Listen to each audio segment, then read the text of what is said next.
Hello student, ज्ञान orbit में आपका स्वागत है। मैं हूं श्वेता शॉ और आज हम NCERT book class 7 English Honey com chapter 1 3 question explain करने वाले हैं। ये पढ़ने वाले हैं तो शुरू करते हैं। एक राजा रहता है और इसके मन में 3 क्वेश्चन अराइज होता है और वो उन तीनों क्वेश्चन का जवाब जानना चाहता है। वो 3 क्वेश्चन क्या थे, आइए पढ़ते हैं।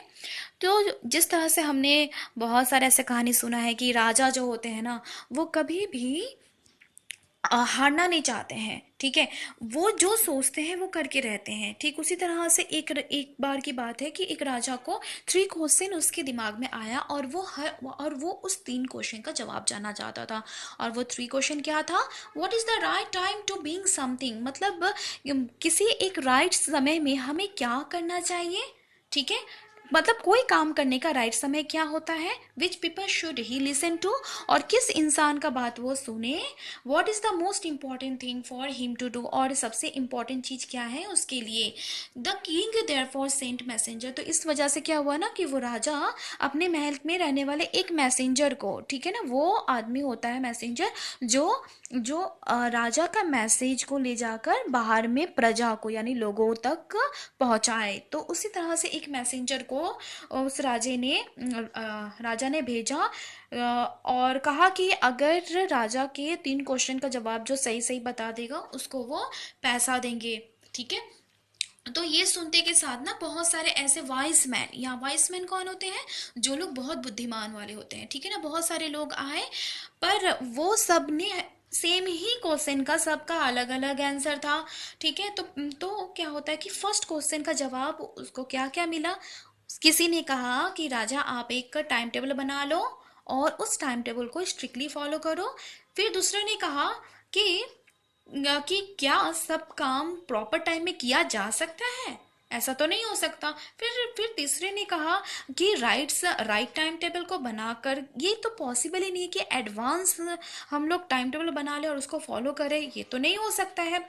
किंग ना हर एक का बात सुन रहा था और वो अवॉइड फुलिश प्लेसर, मतलब इतना बेवकूफ वाले जो बातें ये लोग कर रहे थे ना उसको अवॉइड कर रहे थे और देख रहे थे कि कोई तो मुझे उसका इस क्वेश्चन का जवाब दे पाए।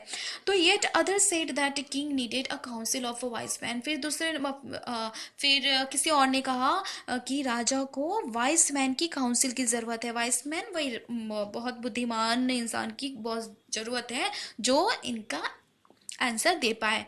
तो इस वजह से one man would find it impossible to decide correctly, मतलब कि कोई एक इंसान ना, ये तो इम्पॉसिबल है कि बिल्कुल डिसाइड कर ले कि राजा क्या करेगा उस समय में, है ना।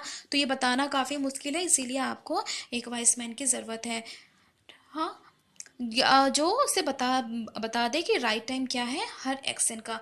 बट देन अदर सेड, फिर दूसरे ने कहा that there were something which could be urgent, कि कुछ ऐसा हो सकता है कि कुछ चीज़ें ऐसे भी हो सकते हैं ना जो बहुत अर्जेंट हो। ठीक है, तो इसलिए अगर आपको अर्जेंट है तो आप एक काम करो, फ्यूचर देखने वाले के पास चले जाओ, जो एक मैजिशियन ही कर सकता है। मैजिशियन वो आपका हेल्प कर पाएगा कि आपको फ्यूचर में क्या करना चाहिए, क्या नहीं, क्या समय पे क्या करना चाहिए। तो सेकेंड क्वेश्चन का आंसर राजा को मिला। Some say that the people most necessary to the king were his council, other said the priest, कि किसी ने कहा कि अगर आपके लिए सबसे इम्पोर्टेंट इंसान है तो वो है लोग। ठीक है, लोगों का बात सुनो। फिर किसी ने कहा कि नहीं आप राजा का बात बात सुनो। फिर किसी ने कहा कि नहीं आप डॉक्टर का बात सुनो। और किसी ने कहा कि नहीं आप सोल्जर का बात सुनो। और थर्ड क्वेश्चन राजा ने पूछा था कि कौन सा काम उसके लिए सबसे ज़्यादा ज़रूरत है। तो किसी ने जवाब दिया कि आपको साइंस से सबसे ज़्यादा ज़रूरत है, किसी ने कहा कि नहीं फाइटिंग ज़रूरत है, किसी ने कहा कि आपको पूजा करना बहुत ज़रूरी है। As the answer to his question were so different, मतलब उसके एक क्वेश्चन का जवाब इतने सारे अलग अलग आए ना, जिससे कि राजा बिल्कुल सेटिस्फाई नहीं हुए और वो किसी को भी रिवॉर्ड नहीं दिए, किसी को भी गिफ्ट नहीं दिए। तो उसके बाद तो उससे किसी ने एडवाइस दिया कि आपको किसी हर्मिट के पास जाना चाहिए। हर्मिट कौन होता है? हर्मिट वो इंसान होते हैं ना जो काफ़ी अकेले रहे और चकाचौंध के दुनिया से काफ़ी दूर रहे, वो एकदम सिंपल लाइफ जो स्पेंड करता हो, वो इंसान को हर्मिट कहते हैं। तो हर्मिट क्या हो ना, तो एक हर्मिट रहता भी है, वो वुड का झोपड़ी में रहा करता है। तो ही सो नो वन बस सिंपल पीपल, वो जो हर्मिट ना हमेशा सिंपल इंसान से ही मिलना चाहता था, सिंपल इंसान को ही देखना चाहता था। उसके पास जो भी इंसान जाते थे ना, वो ऑर्डिनरी क्लॉथ पहनकर ही, सिंपल कपड़े में ही जाता था, वरना वो हर्मिट उससे बात नहीं करता था। लेकिन राजा तो अब राजा है, वो तो काफ़ी सोने गहने पूरे पहने हुए रहते हैं। तो वो तो हॉर्स और बॉडीगार्ड को रास्ते में कहे कि तुम लोग यहीं पे रुक जाओ और मैं ये ऑर्डिनरी कपड़े पहन के यहाँ हर्मिट के पास जाऊंगा। As the king came near, उसके बाद क्या होता है ना कि किंग जिस तरह से हर्मिट के हट के पास आते हैं, वो देखते हैं कि हर्मिट जमीन को डीग कर रहा था, यानी जमीन को खोद रहा था। और हर्मिट जैसे ही राजा को देखा तो उसको ग्रीट किया, यानी उसको देखकर हेलो कहा, रिस्पॉन्स दिया। उसके बाद वो कंटिन्यू डिगिंग करना शुरू कर दिया। और वो हर्मिट काफ़ी बूढ़ा वीक हो चुका था। वो जब काम कर रहा था ना, तो बहुत ही लंबे लंबे सांस लेकर, ब्रीथ लेकर काम कर रहा था। ये देखकर किंग ने कहा कि हर्मिट, मैं आपकी के लिए आया हूँ, मुझे 3 क्वेश्चन का जवाब चाहिए। How can I learn to do the right thing at the right time, मतलब राइट समय में हमें राइट थिंग क्या करना चाहिए, और मेरे लिए सबसे ज़्यादा ज़रूरत कौन है, और what affair are the most important, क्या काम मेरे लिए सबसे ज़्यादा ज़रूरत है। हर्मिट किंग का बात सुनकर कुछ नहीं रिस्पॉन्स दिया, वो कंटिन्यू डिग करते रहा और वो बहुत ज़्यादा टायर्ड भी हो गया था। ये देखकर राजा ने कहा कि आप तो काफ़ी टायर्ड हो गए हो, आप एक काम करो, मुझे स्पेड दे दो। स्पेड क्या होता है ना, जो हर्मिट जिस स्पेड से मिट्टी को खोद रहा था।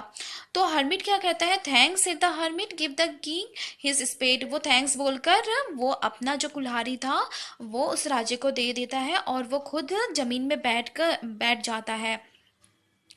When the king had dug 2 beds, he stopped and repeat his question. उसके बाद ना वो क्या करता है कि जमीन को जब खोदने के बाद, थोड़े गड्ढे, 2 गड्ढे खोदने के बाद वो ना रुक जाता है और फिर वो क्वेश्चन को रिपीट करता है। उस वक्त भी हर्मिट उसके क्वेश्चन का बिल्कुल जवाब नहीं देता है, बट स्टूड अप, वो खड़ा हो जाता है, वो अपने हाथ को स्ट्रेच करता है, ठीक है, और स्पेड लेता है, कुल्हाड़ी लेता है, and said now you rest, अब तुम रेस्ट करो, मुझे काम करने दो। वो हर्मिट कहता है राजा को, but the king did not give him, पर वो किंग ना उस हर्मिट को स्पेड नहीं दिया और वो कंटिन्यू जमीन को खोदना शुरू किया, मतलब वो कंटिन्यू रखा। 1 घंटे के बाद क्या होता है, the sun went down behind the tree, मतलब वो जो सन होता है ना, मतलब शाम होने को रहता है और सन ट्रीज के पीछे में जाकर छिपने को होता है। At last king stuck the spade into the ground and said, उसके बाद लास्टली क्या हुआ ना, किंग ना उस स्पेड को ग्राउंड में रखा और उस वाइस मैन से पूछा कि मेरे क्वेश्चन का जवाब दो। If you can give me know answer, अगर आप मेरे क्वेश्चन का जवाब नहीं दोगे, बिल्कुल आंसर नहीं करना चाहते हो, तो मुझे बता दो, मैं घर चला जाऊंगा। Here's come something running said the hermit. उसी वक्त ना हर्मिट कहता है कि वो देखो, लगता है कि कोई हमारे पास दौड़ कर आ रहा है, ठीक है। और उसी वक्त राजा भी देखने लग जाता है कि दूर से सच में कोई एक इंसान दौड़े हुए आ रहा है। तो ये हमारा फर्स्ट पार्ट था, हम सेकंड पार्ट में नेक्स्ट कवर करेंगे। मिलते हैं सेकंड वीडियो में। Thank you.